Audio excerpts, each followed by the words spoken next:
శ్రీమాత్రే నమః. పురుషుల్లో ఈ చెడు అలవాట్లను స్త్రీలు మంచి లక్షణాలు అనుకుంటారు. మానవ జీవితంలో విజయం సాధించటానికి చాణక్యుడు అనేక సలహాలిచ్చాడు. ఈ సూత్రాలను అనుసరించే వ్యక్తి జీవితంలోని అనేక సమస్యల నుండి సులభంగా బయటపడొచ్చు.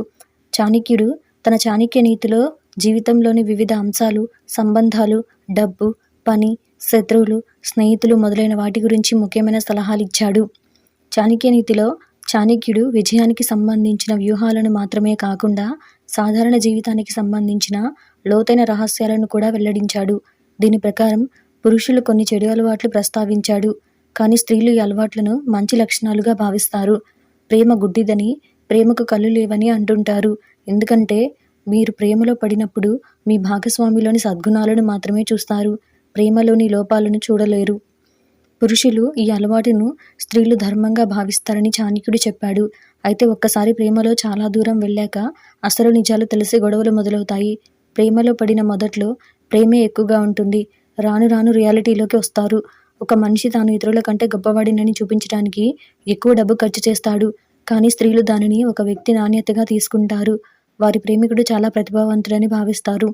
ఇంత సంపాదించడం వల్లే ఇంత ఖర్చు పెట్టామని అనుకుంటారు. అయితే దీని పర్యవసానాల గురించి ఆలోచించడం లేదు. ప్రేమలో ఒకరినొకరు అతిగా లాలించడం సహజం.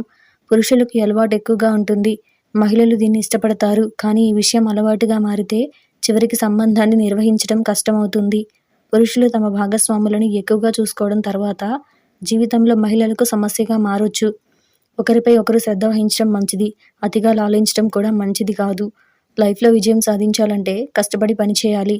కష్టపడి పనిచేసిన తర్వాత మాత్రమే మీకు ఆర్థిక ఉపశమనం లభిస్తుంది. జీవితాన్ని ఆస్వాదించడానికి ఈ రకమైన వ్యక్తిని వివాహం చేసుకుంటే వారు విలాసాల కోసం డబ్బు ఖర్చు చేయొచ్చు.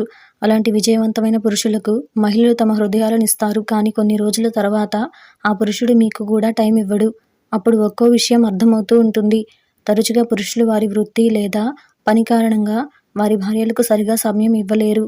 మహిళలు దీన్ని భర్తకు ఉన్న గొప్ప అర్హతగా భావిస్తారు, కానీ ఈ హడావిడి సహవాసం తర్వాత మీకు తలనొప్పిగా మారుతుంది. దీనివల్ల మహిళలు ఎక్కువ సమస్యలు ఎదుర్కొంటారు. నా భర్త నాకు సమయం ఇవ్వడం లేదని బాధపడుతూ ఉంటారు.